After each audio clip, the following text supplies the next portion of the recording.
Right, welcome to the Arras, and what a treat we've got here. We're going to swap the golf club, Stephen, for the darts. So we get the Ryder Cup 2014 team member Stephen Gallacher, who is now, you wouldn't believe this, but old enough to be on the Pro Tour. Sorry to drop that one in. The Seniors Tour.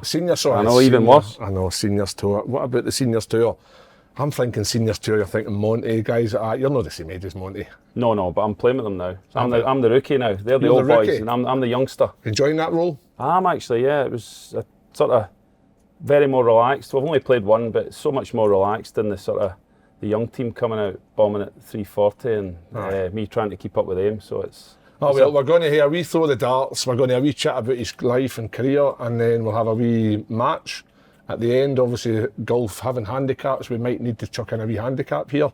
And it's for me, no you. You're semi-pro, what are you talking about? Not at all. And then we'll have your 9 dart challenge, see what score you get. All right? Perfect. Cheers. How did you become a pro?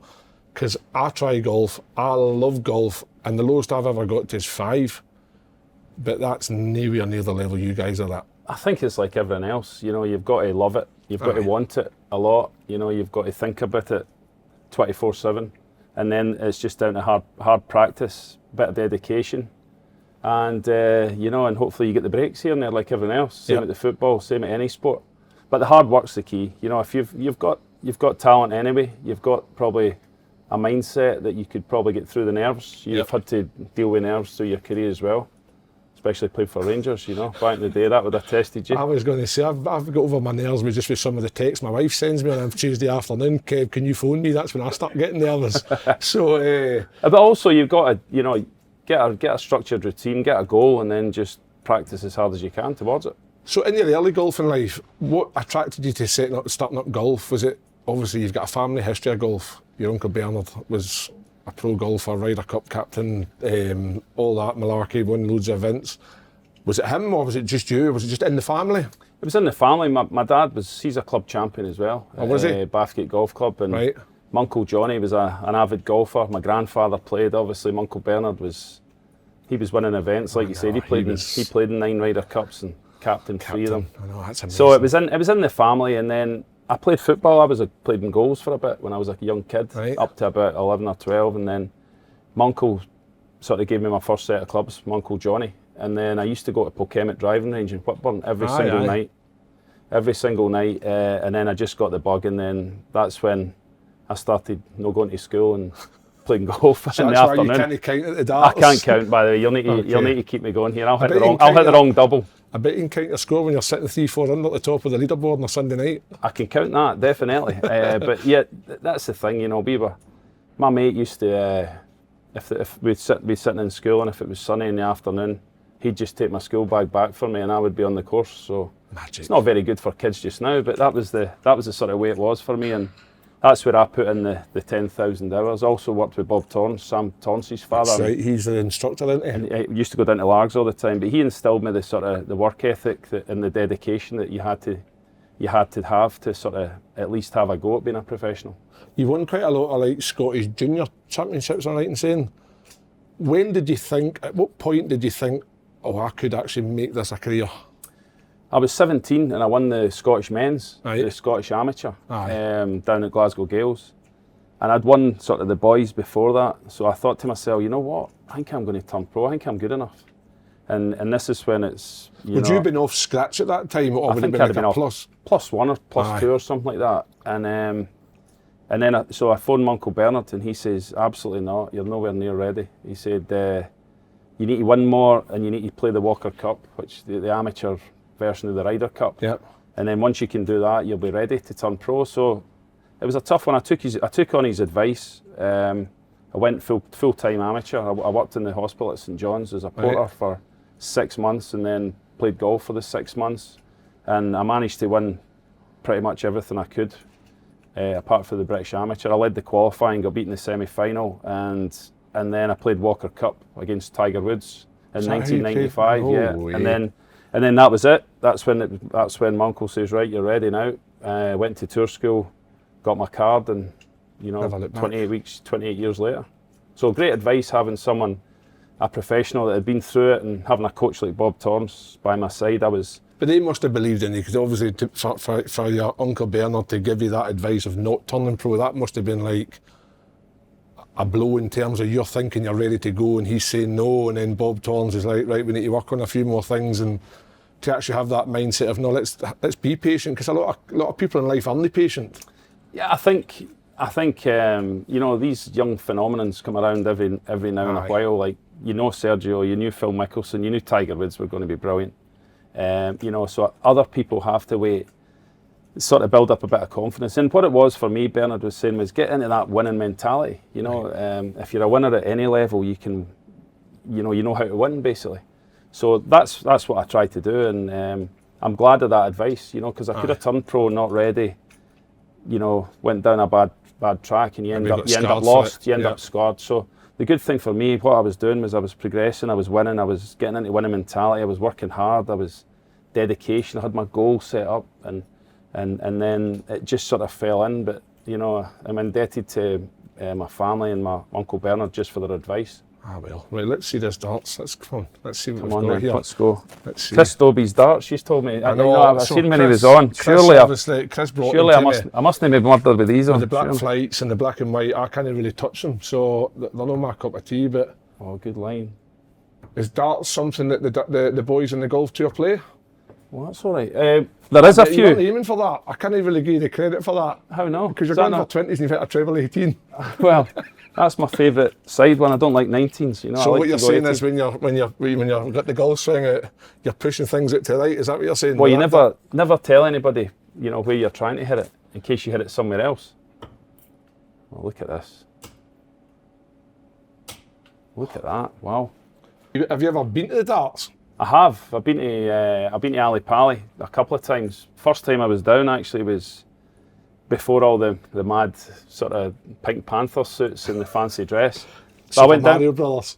It was the first time I went down. I think it might have been. It was the first year it started. One of my mates on tour, David Lunn, he was sponsored by Barry Hearn at the time. So he got us 2 tickets. Me and my best mate, love the darts. We're always away at Aviemore with the kids and that, and we always watched the championship. So we went down to Ali Pali. My mates, Phil Taylor Daft, just loved Phil Taylor. I was wanting to watch the Scottish guys, Gary Anderson, guys like that. So he got us these tickets, so we pull up at the Ali Pali, and the boy goes, "Oh, brilliant, you can go in that door there. These are players' tickets. You can go in and watch them train." We're like, "Ah, you're beauty."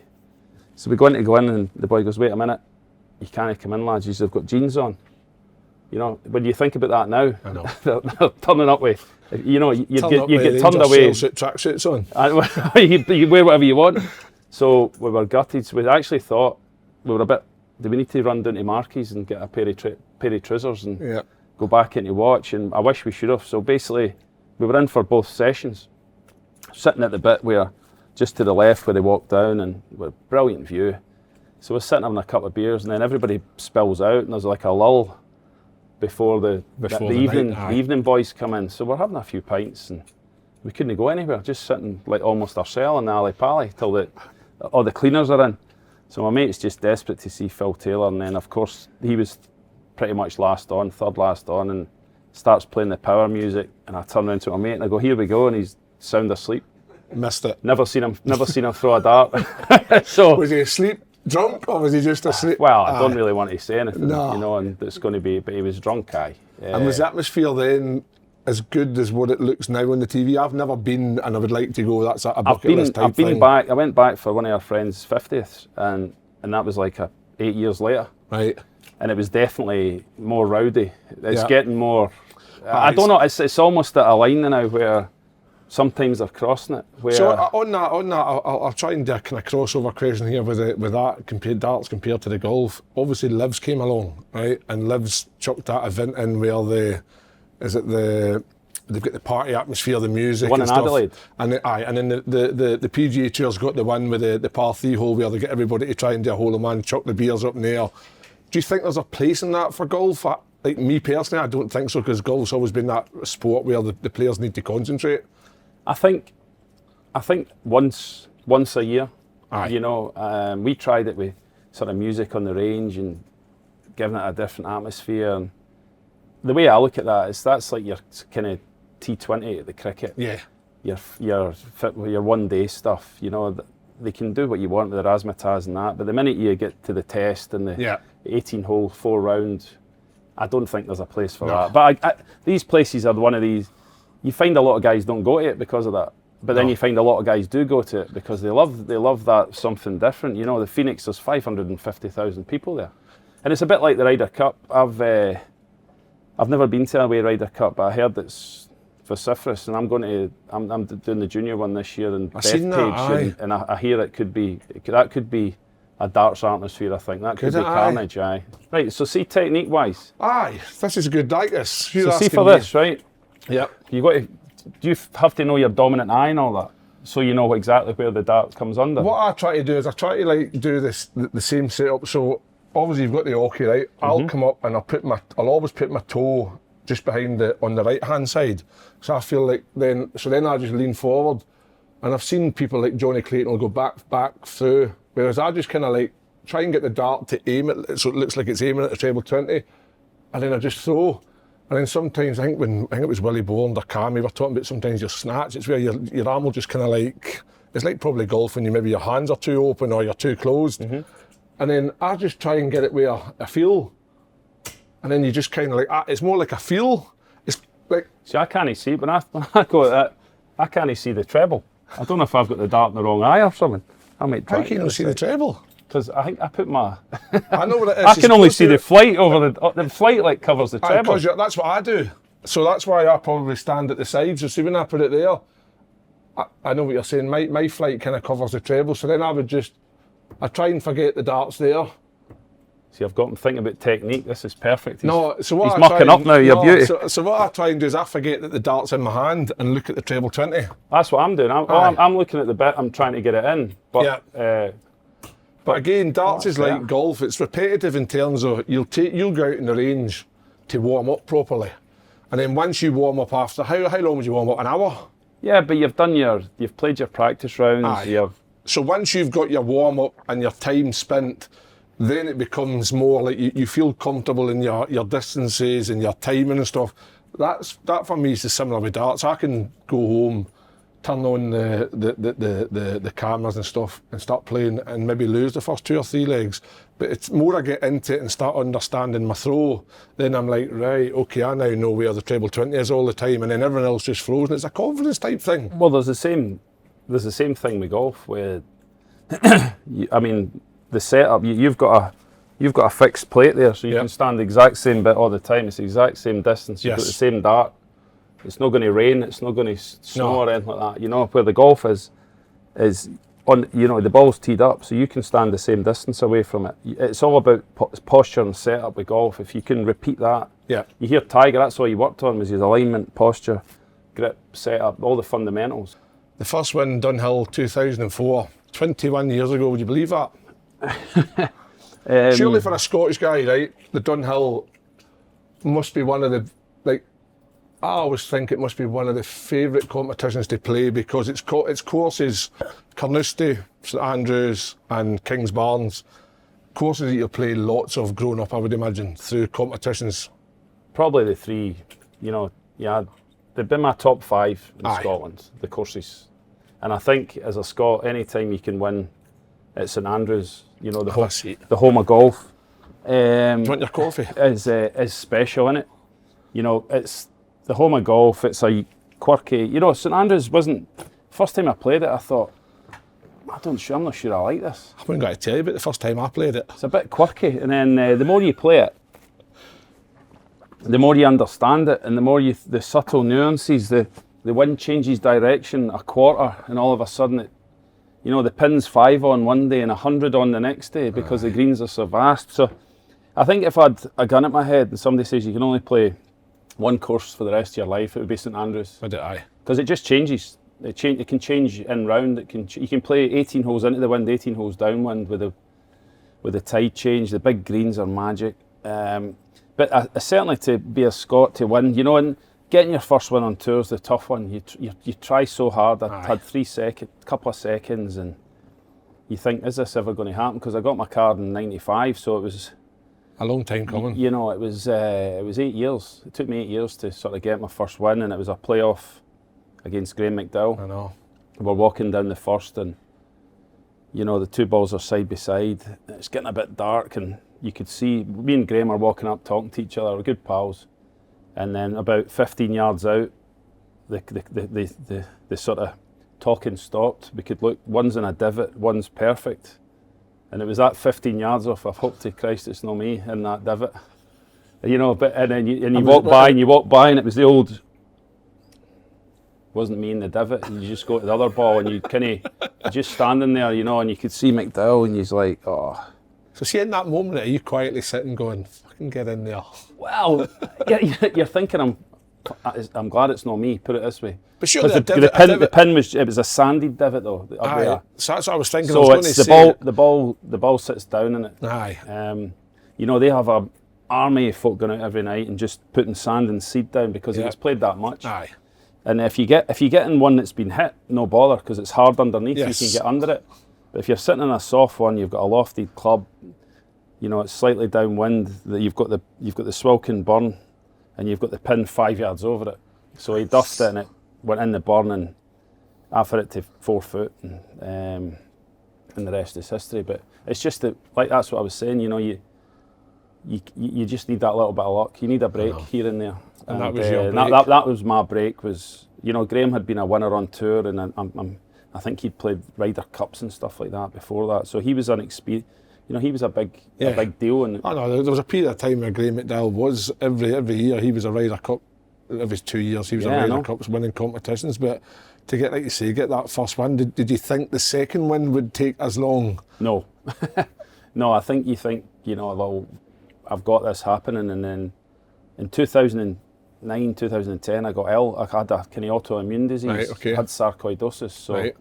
You know, your professional career, you know what it's like with football, with injuries and stuff. It goes like that, peaks and troughs. And I had a couple of good years where I had done well, and then just couldn't get over the line for the second win. But you know, you're competing, you're staying in you're making your card, no problem. Yeah.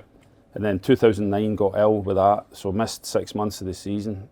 Went back to the tour school. I had certain amounts I could play medically. Okay. I had like 12 events I could play, but I went back to the tour school to complement, to give me more starts. So I got my card back again at the school, and in 2010 I had one of my best seasons. I finished, I think it was 10th in the order of merit.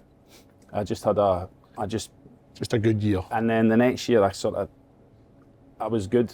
12 was good, and it was sort of a build up. And I remember in 2012. With the Ryder Cup being so in my family, the golf club I play it every day. I've got a picture of Eric Brown, who was he played Ryder Cup. There's only three. What is it? There's a start there. There's three guys for Bath. A pub question. 3 guys for Bathgate that played in the Ryder Cup. Bernard Gallacher, Stephen Gallacher, and Eric Brown. That's it. Well, a lot of people know about to tell you Eric Brown. No. Well, Eric Brown, he played in it and captained it. So when Bernard got in 1969, Eric Brown was Bernard's captain. Believe it or not. Oh, was it? Aye. So 2 boys for Bathgate. You know, I think 20,000 population mining town, you know, in the middle of West Lothian. And so when you go into the golf club, all these years of me dogging school, there was sort of Eric Brown and Bernard with their Ryder Cup gear on. Aye. I'm thinking to myself, I'm going to play in that one day, you know.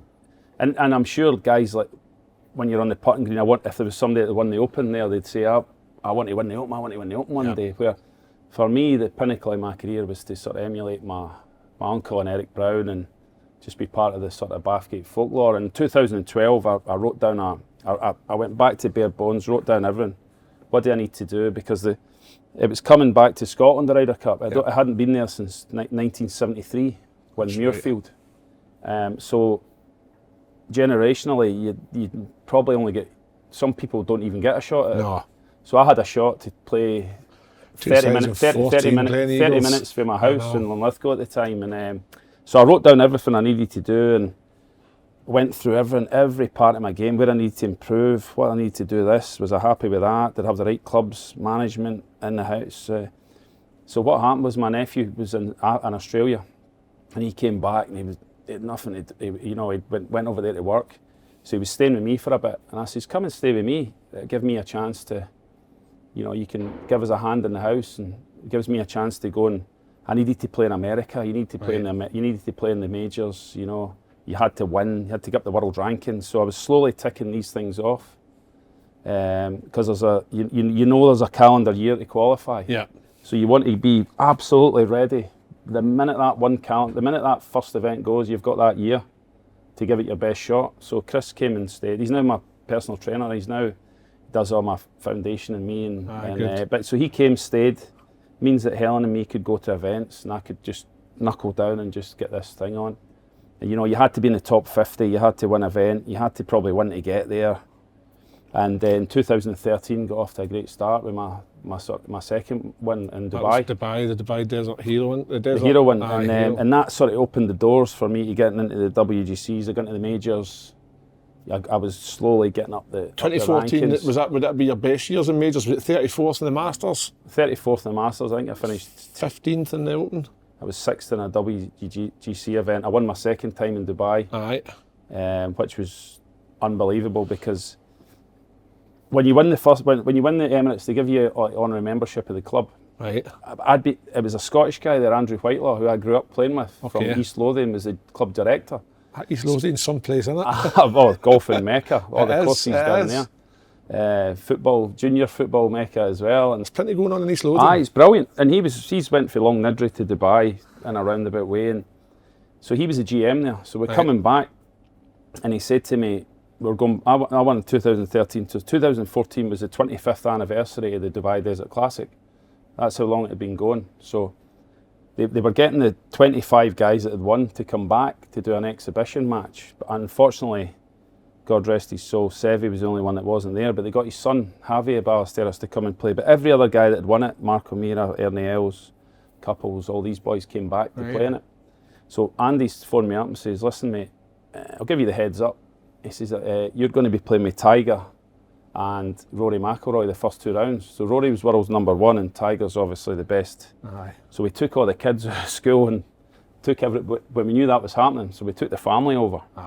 You can't. No. And then in the Tuesday, the exhibition match, I'm playing with Fred Couples and Tiger Woods. And you're like, this is outrageous. Two of the guys have... How was Tiger? Brilliant. He's magic. See when he's in his own environment and he's at his place of work that he feels comfortable in, and the spotlights can't touch him for that 5 hours. I know, because I seen yesterday, he's amazing. Went for another I know, he's done his Achilles. And I'm like, what is he doing? Like, there's not many golfers ruptured Achilles. Well, what do you call him? Did one of them not do it one day in the par 3 course? Was it Tony Finau? I don't know. He twisted his ankle. But Tiger's one of these guys that just does everything to extreme.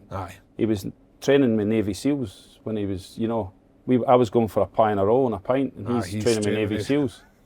So, but at least I wasn't injured. But it's just a shame because everybody in the golfing world, you want to see Tiger playing, don't you? No, you do. It doesn't matter if he's struggling or if he's winning. He's just the best in the world. I'm just worried when he starts to come on the seniors tour. That's what it is for me, because he's 50 soon. He's 50 this year, I think. Oh, jeez, oh. So that'll elevate our tour. You need to make sure you have a good first year before you get I know, I'm only one tour in, but I'm looking forward to that. But and that's what in 2014. So play with Tiger and Rory the first 2 days. Play with Rory the last day, end up winning it, and that was the catalyst. That got me back into the Masters, into the Open, into that, like you say. And then you had to do that.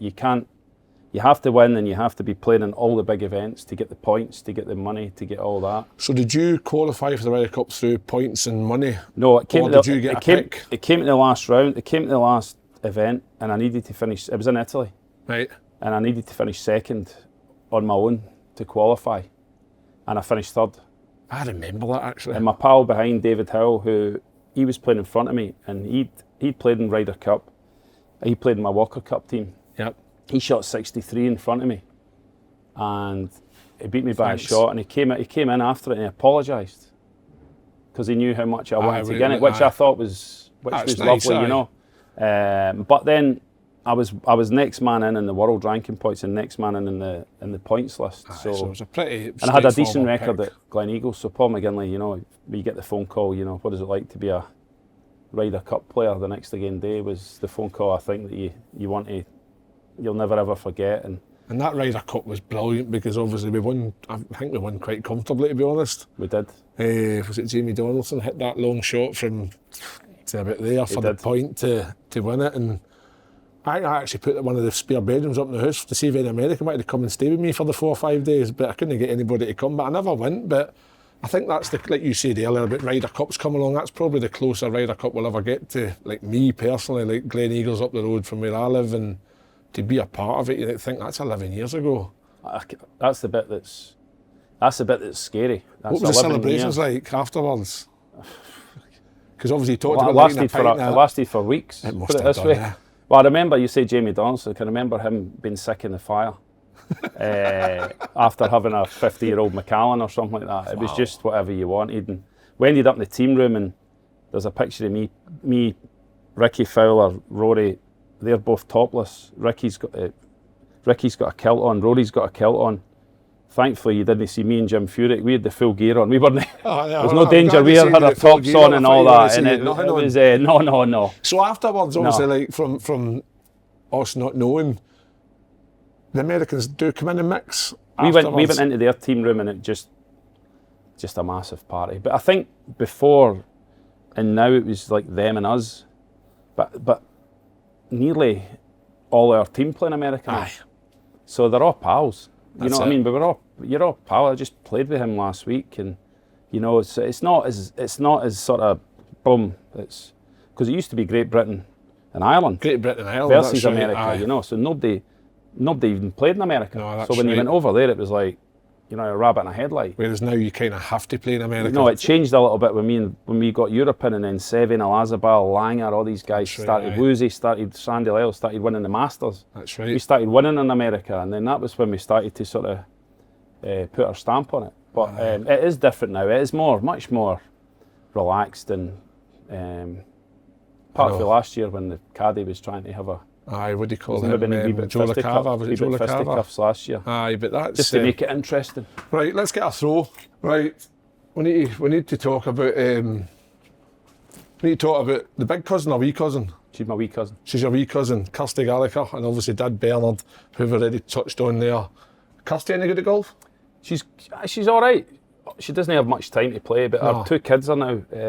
Jude and Oscar are now playing quite a lot. Oh, are they? Aye. So yeah, I see her out more often. Her brother, Kirsty's brother Jamie's good. Is he? I seen him at Sunningdale at the weekend. He's a scratch golfer. Oh, is he? Right. He's very good. He maybe had a crack at it when he was young, but yeah, Kirsty, she's so busy though. She's on the radio and TV, and I know, because she was like her and Jim White were like a forefront of Sky Sports for years. Day and with the yellow dress and the yellow tie. I was going to say to you while we were practicing here, like Chris Dobie gave me this idea of practicing it. Keep aiming for he aims for the bull and the 25 for maybe like 20 minutes to half an hour first.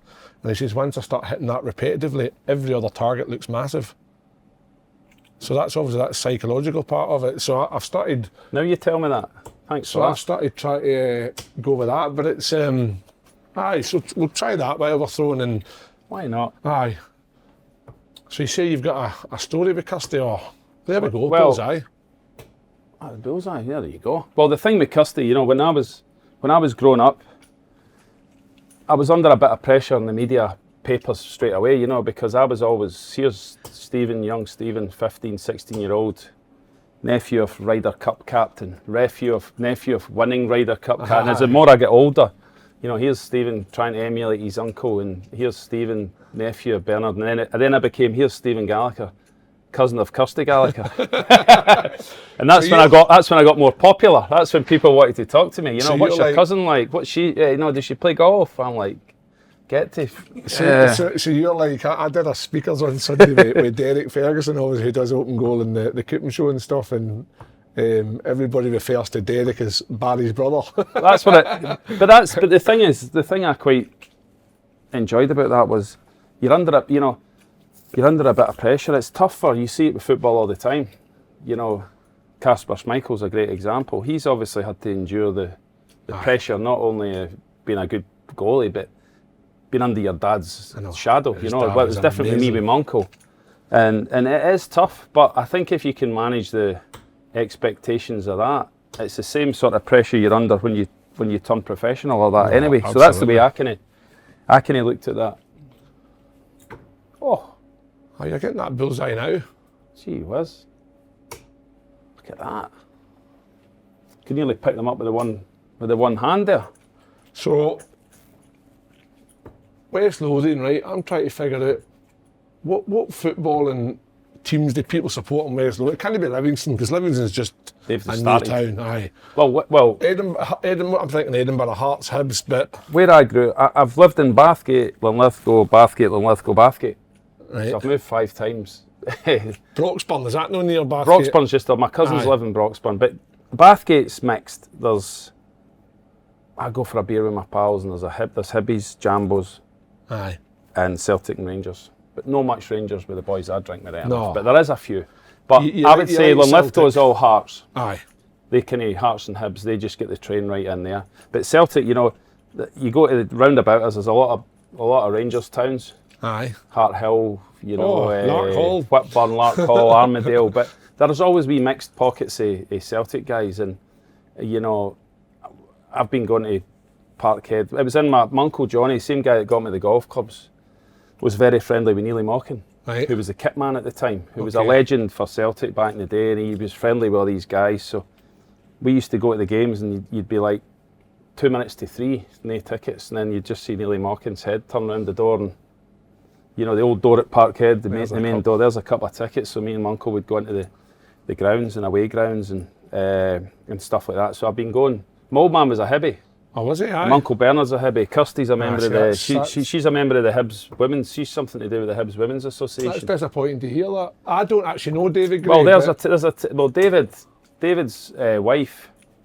She's the daughter of the woman that used to run the golf club for years. Oh, did she? Ever Aye. since I've been there, Mary.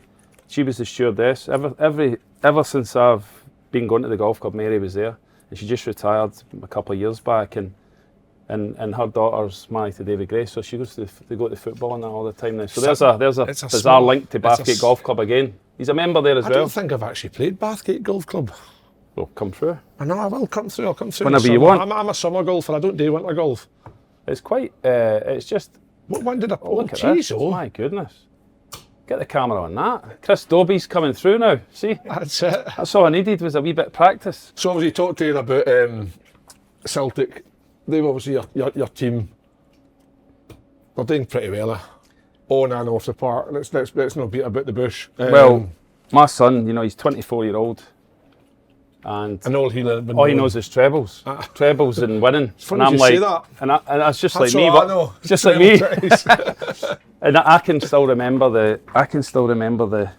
the good old early 90s, and you know, and the Barron years. Rangers win 9 in a row, and I can remember all that. And Carol Muggleton, Andy Payton, and you know, Andy Payton, what a blast. That's what I was going to ask you. Like in the early 90s, obviously you're a wee bit older than me, but not much. Who would be your sporting heroes? Because my first ever Celtic game was Celtic versus Dundee. I think it was Parkhead, maybe 1988, centenary year I think it was. And I remember coming at the stadium, I think Frank McAvenny maybe scored. I might have got the team or whatever, but Frank was playing. And then see, when I met him for the first time, I was like, no, they always say don't meet your heroes.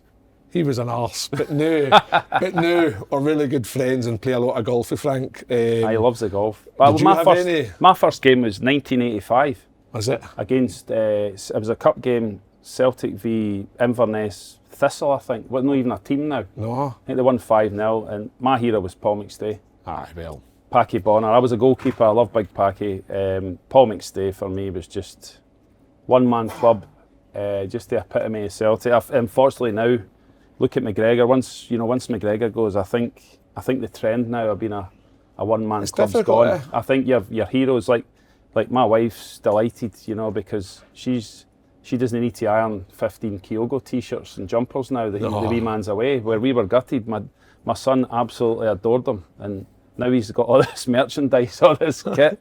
He's trying to put Maeda's face on it and stuff like that. And it's just, I think your heroes now are short-lived.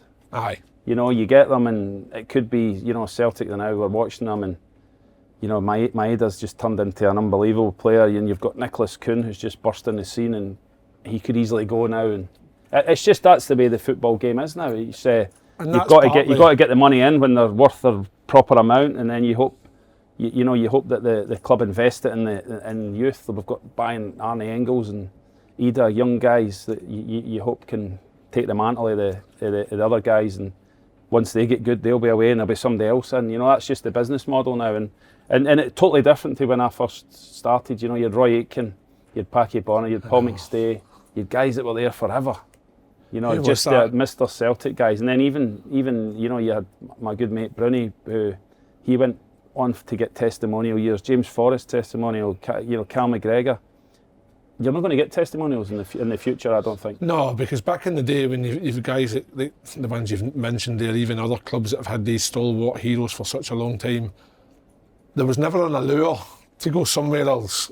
Like, because Celtic was, or Rangers were, the big clubs that were doing well in Europe and winning leagues every year. And although they're still winning leagues, they're not quite doing the things they did back in the day in terms of European football. So that allure of going to, like, playing England, getting the big bucks, I think it's money. It's well, always down to money. The thing is, football's got a short career now. Yeah.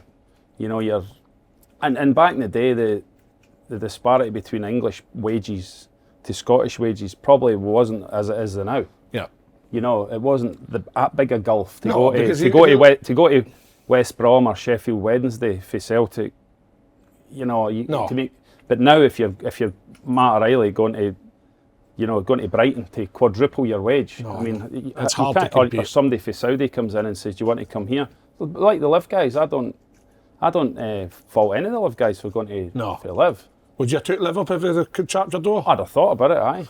I didn't start. I'd have thought about it on my plane. I'd have thought about it when I was flying over Scotland like that. That's I was sitting. I always had this conversation with people. Like, obviously, I sit and drive a taxi day to day, and sometimes people come in and say, "Oh, you know, you drive a taxi, you must have made some money football." And like, I played football and I had 5 or 6 really good years, but my 5 or 6 really good years weren't the good years that they get now. And I always, somebody says, "You were just 10 years too early." Would that be the same in golf? Had Live and stuff came along 10 years later, it's a different. See, to be honest, I don't ever think like that. No, I don't either. But I think, you know, you look at guys like Sam Torrance and Seve and that, you know, they didn't make a lot of money, but it was relative at the time.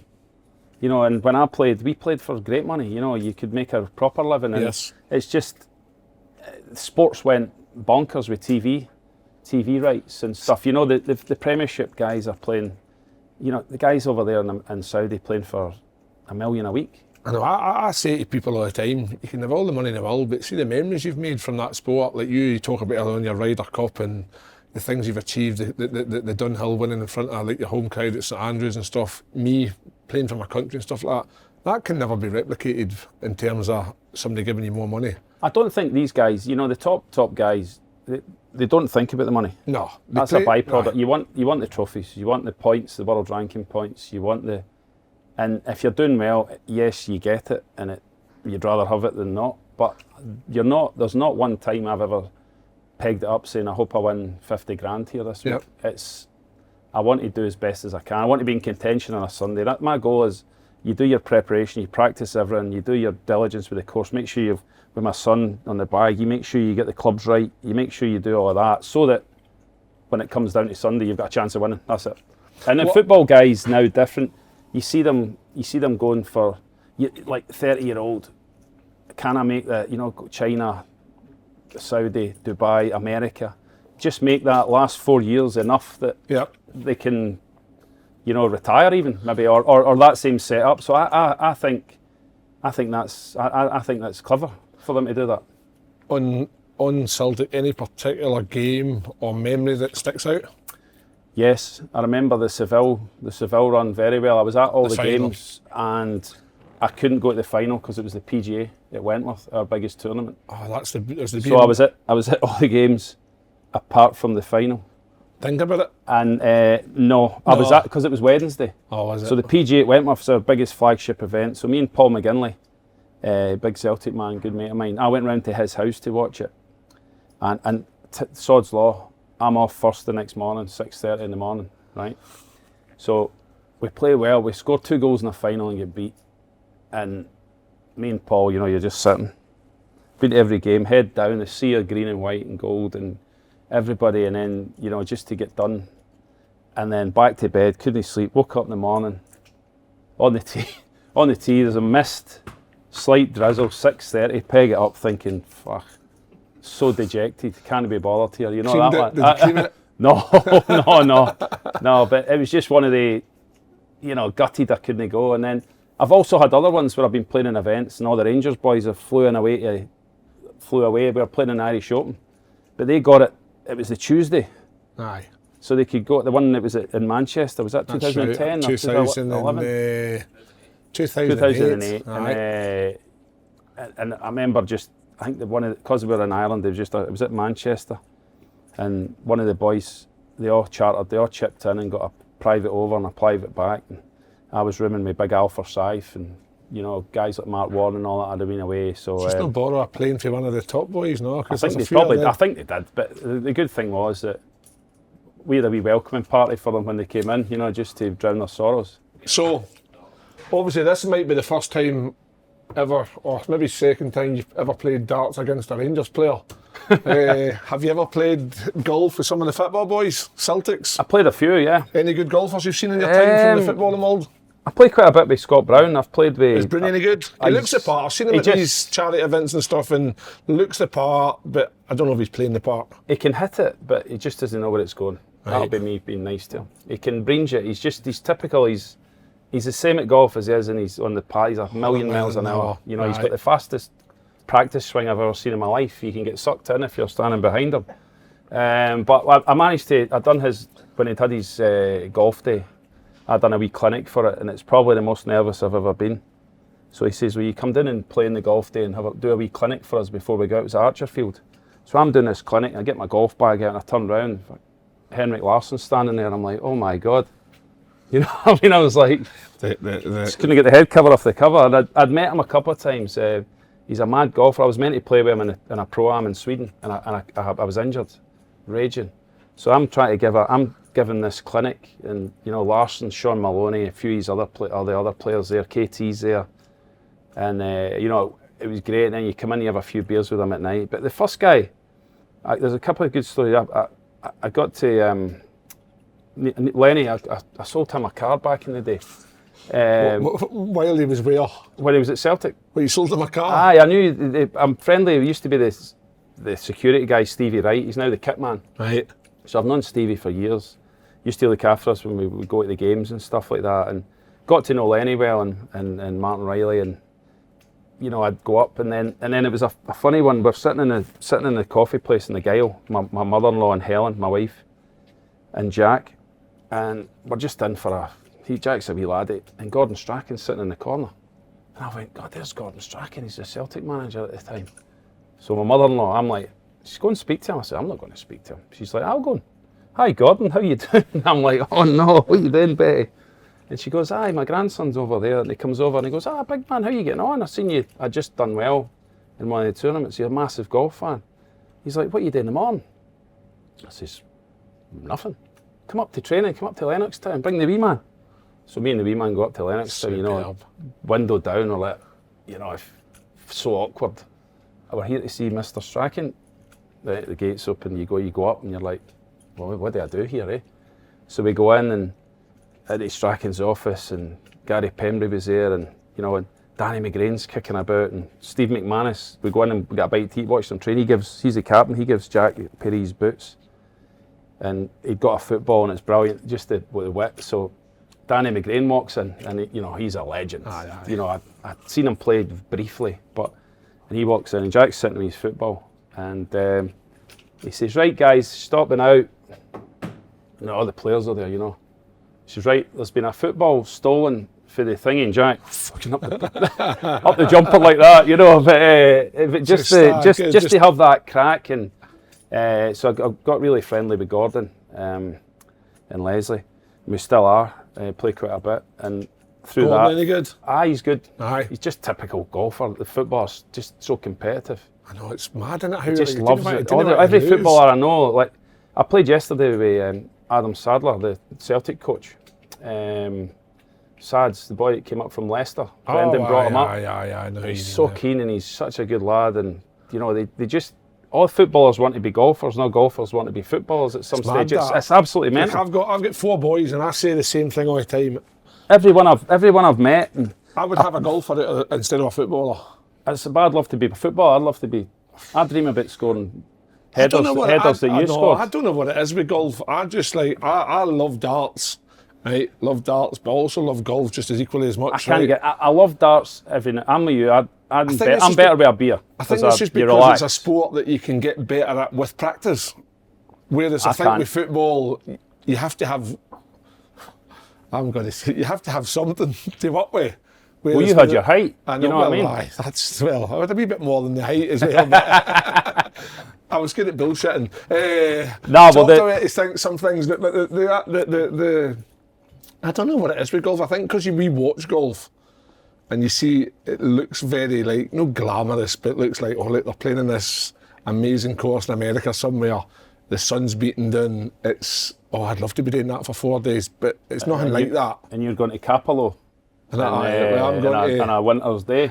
I'm going to Capello on a Tuesday night. But you know what I mean? You're going I know. But the thing is, but then you come through and you're playing at Hampden and you've got the suit on with the flower and you know what I mean? And you're two sides of. You've played for Scotland in the Golf World Cup, have you not? I have played for Scotland in the World Cup. Who did you play with? 3 times. I played with Martin Laird. Aye. Who played in America? The American twice. guy. He won quite a lot in America, didn't he? Played with the guy Scott Drummond.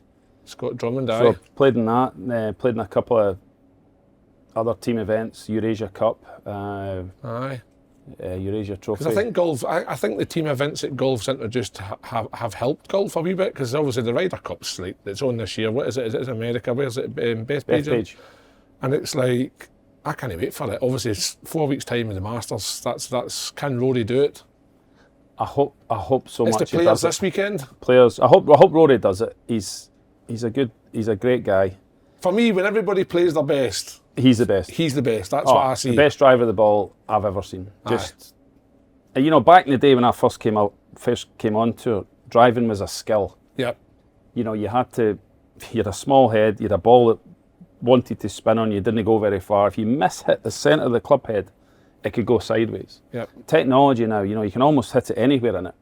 And it still goes forward, Yep. So, but to shape it, to hit it high, to hit it low, to hit it straight is still the skill now. You can get the distance, but Rory's got the full package. He can hit it that way, he can hit it that way, he can hit it low, he can hit it high.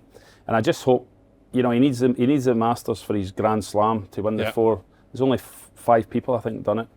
4 or 5 people done it. And I just hope he gets it. You can see he's put himself under pressure a little bit to try and win it. Aye. He's tried different. Do I play the week before? Do I don't? Do I go a month before? He's trying every scenario, but I just think he's in a place.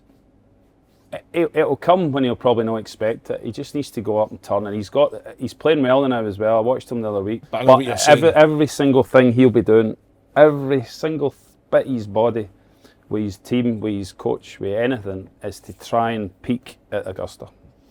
Right, forget Rory. Well, last wee bit to talk about, because it's something my kids have signed up to, the Stephen Gallacher Golf Foundation, which is to encourage kids up and down the country to come and play in a select amount of events with rewards at the end of it, basically. Well, basically. And then to encourage them to get better, because I saw that if you win one of the events, you come and get like a week's full training, which if I said to my Harry, you've got a full week's training up at the Stephen Gallacher Foundation with some pros, he'd be like, oh wow, Dad.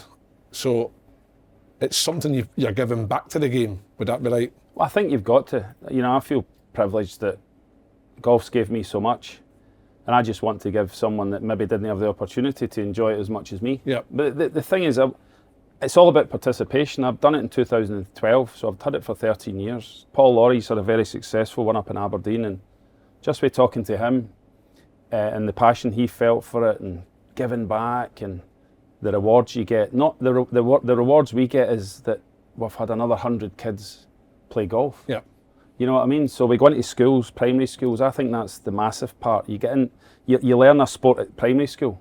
I found that strange as a kid growing up that golf was never in schools. Well, I got football and that was it. It's rugby, football. I never got rugby. A bit of tennis. You might do some like gymnastics or whatever, but you never do golf. So I'm all for giving a kid play as many sports as you can. Yep. And then find the ones you like. And I think golf, you've got to chuck it on the table. I don't want a kid to have an excuse not to play golf or not to have tried it. So that's why we take them to events. We we've got clubs, we've got shoes, we've got balls, we've got everything. Yep. You know, so I don't want a kid to have an excuse. And like we were talking off camera, you're somebody that wasn't allowed to join a golf club because they were too young. Yep. I mean, we've got kids at 5-year-old that are unbelievable. You know, you're talking about a 7-year-old couldn't join a club till they were 10. Well, that was what probably wanted me to do it. Because I think that 3 years for 7 to 10, he could easily go and play another sport now and forget about golf because he's not got the opportunity to play. So that was part of it. So we give the flag events you're talking about, your kids playing, brilliant wee flag event. They get a flag, 36 shots, they can only 3-putt, they can only have 2 shots out of bunker. Wherever they finish, they put the flag in the ground. You know, so a personal best for them could be I got to the 5th green the next day. The next day I got to the 6th fairway. Yep. So they get a band. Feels like success. Well, it is success, but they're having fun. Yep. You know, and then when they can play the ninth hole, and they've still got the flag in their hand, that's when they're ready to progress to stroke play.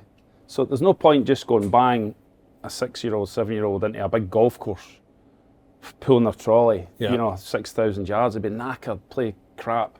Oh, I'm not playing golf, it's not much fun, I'm knackered. Yep. So you've got to just, we want to make it fun for them to play golf. We want to encapsulate them so they come back, tell their pals about it, and so we're sitting in Glasgow here just now. My remit was Edinburgh and the Lothians, but because they got the R&A, the Golf Fit place they've just built along the road, amazing. So we're starting to do a bit out there now as well. So we're starting to try and get more kids from Glasgow, putting on 3 events in Glasgow, just as a sort of to see how we get it. So, and then we put in stroke play events. Then we also do world ranking events, WAGR events for the sort of kids that are aspiring to play for Scotland, go to a university in America. All these points count. You know, if you do really well. Yeah, you go on the list. So we run 5 or 6 of these as well. We've got one down in Gossick in April down on the board or just past Berwick upon Tweed. Great venue, and all the courses we go to have been very accommodating because they understand that this is the lifeblood of golf. You get them in at a younger age, and they keep joining when other people. Is the numbers grown in golf, or are we seeing things changing? No, I think they are. I think the numbers are growing. I think that's what I'm trying to do, is just basically get numbers. Yep. I'm trying to get the numbers up, get participation levels up. And then what happens with that is they join golf courses, they join golf clubs.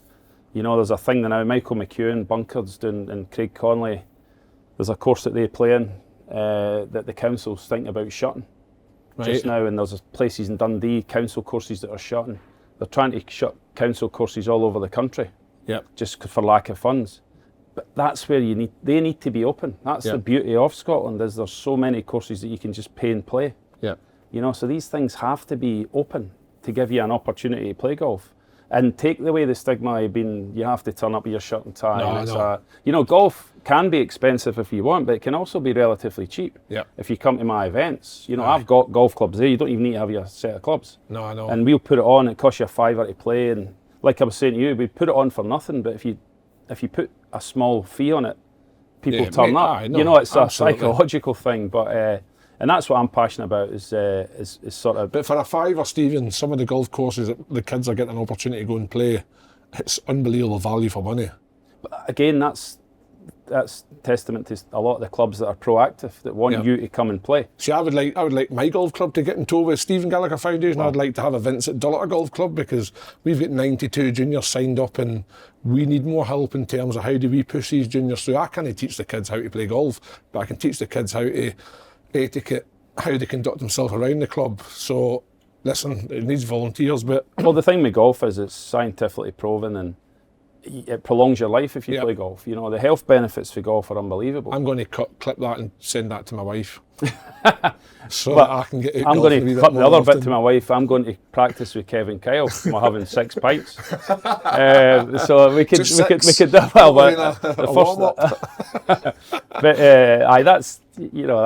that's what the sport's all about, though. Is getting rid of the stigma and just making it fun for everyone. Right, we're going to get a game of darts on. Let's go. Obviously, guest goes first, so Stephen, build up to see who starts. You're hitting the bullet. Oh, there you go. Right, wait a minute. Darts rules this, right? If you hit the 25, you take your dart out.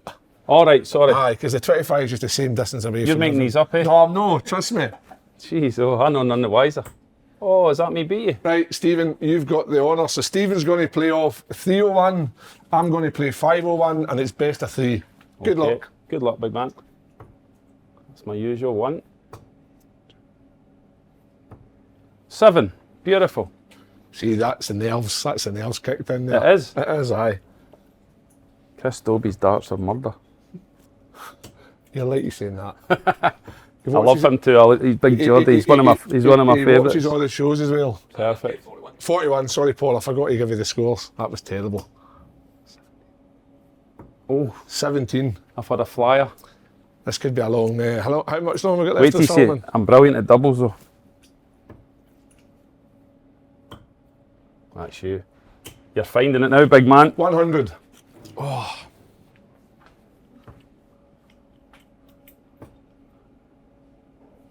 There we go. The first two were actually decent darts. I know. 27. 28.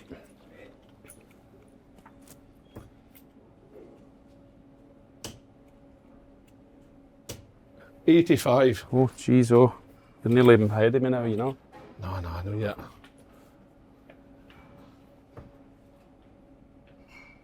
There we go, better. 35. Am I a checkout yet? Oh yeah. I'm trying to believe myself 170. 140. Oh, wow. That was good. That was decent, wasn't That's it? impressive. Even though I paused in there. Oh my God. I'm going to have to switch. 26. Paul, what am I left with? You're on 135. 135. What am I on? Am I broken into 200 yet? 188. 1888 I'm on. Brilliant. Oh, that's terrible. 43. Right, come on. At least leave myself some. 43, that leaves...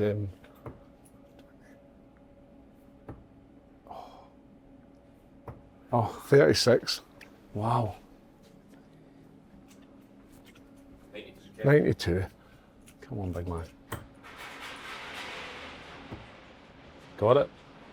No, I was going for treble 12 there. 20, 37, 52. So you could have hit tops. bull there and I would have known none the No. wiser. I can't count that, eh?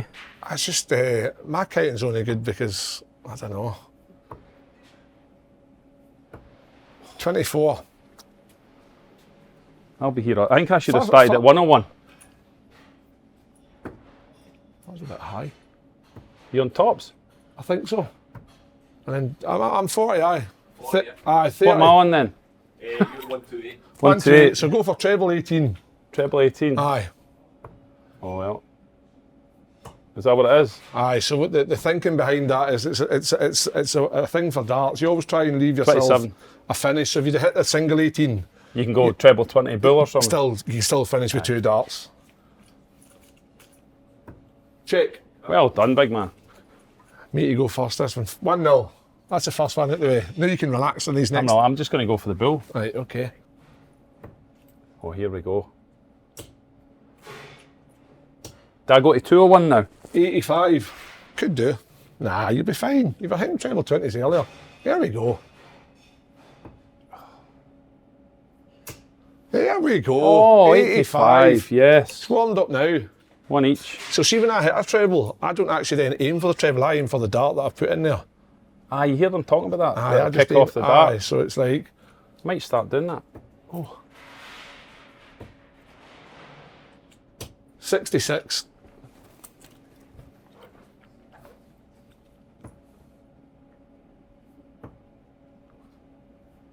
There we go, 100. Oh, You're left with 116.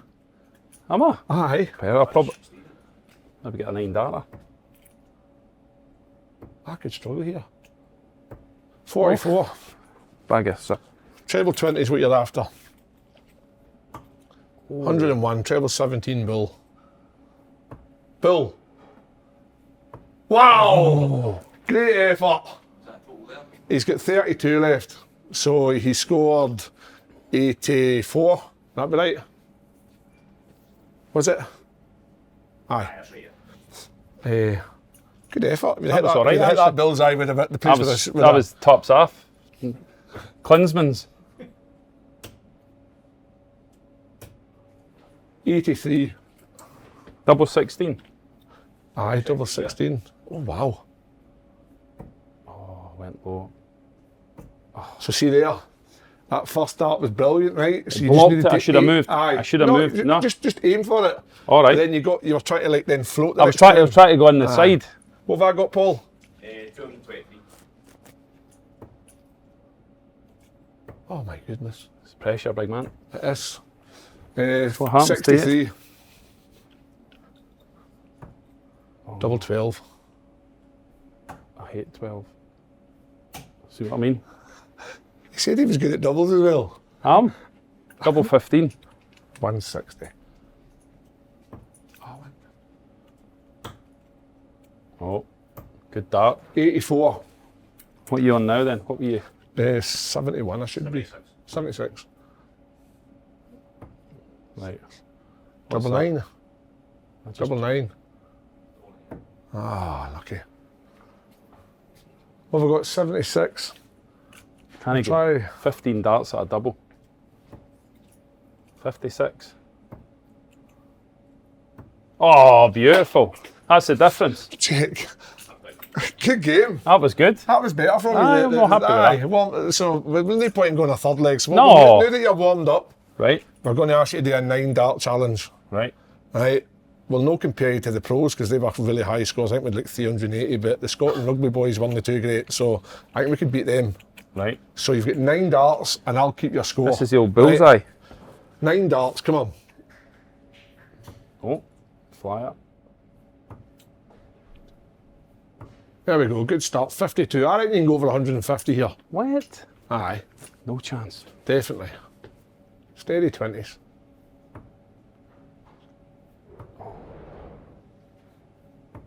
There we go, 135. That was all right. That was good. Surely get over 150 now. There you go. 135, 175, 187. That's all right. That's good. It's all right, isn't it? That's very good. Thanks, pal. Brilliant. Right, another cracking chat about golf, darts, football, life in general. I'm going to always just try and wangle a couple of golf lessons out of here, see if I can get myself ready for the Club Pro this year, the Club Championship. So, Stephen Gallacher, thanks very much for coming on the Arras. Pleasure. Like and subscribe below. Try to get up to 10,000. We're nearly there. I think we're at 9,000 or something, so we've only got 1,000 to go. And then I can start earning the big bucks. So, like and subscribe below, and we'll get Tiger Woods on next. Cheers, folks. Bye-bye. Thank you.